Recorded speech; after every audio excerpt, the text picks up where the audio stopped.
اسلام ہمیں حکم دیتا ہے کہ مہمان جب آپ کے گھر آ جائے تو مہمان کا اکرام کیا کریں۔ اس کے متعلق ایک حدیث ہے، حضرت ابو ہریرہ رضی اللہ تعالی عنہ سے روایت ہے کہ رسول اللہ صلی اللہ علیہ وسلم نے ارشاد فرمایا کہ جو شخص اللہ اور یوم آخرت پر ایمان رکھتا ہو اس میں چند چیزوں کا ہونا لازمی ہے۔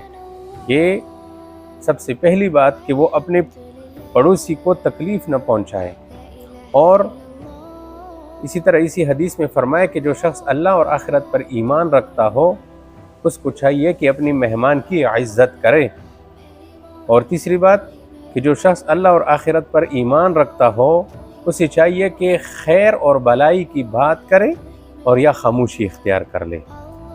تو اس حدیث میں مہمان کے بارے میں فرمایا۔ حضرت سمرہ رضی اللہ تعالیٰ عنہ ایک صحابی ہے، وہ فرماتے ہیں کہ آپ علیہ الصلوۃ والسلام مہمان کی ضیافت کا حکم فرماتے تھے۔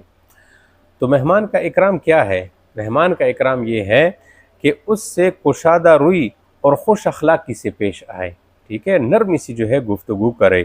اور ایک حدیث کے مطابق کہ آدمی مہمان کے ساتھ گھر کے دروازے تک الوداع کے لیے جائے، یہ اس کا حق بنتا ہے۔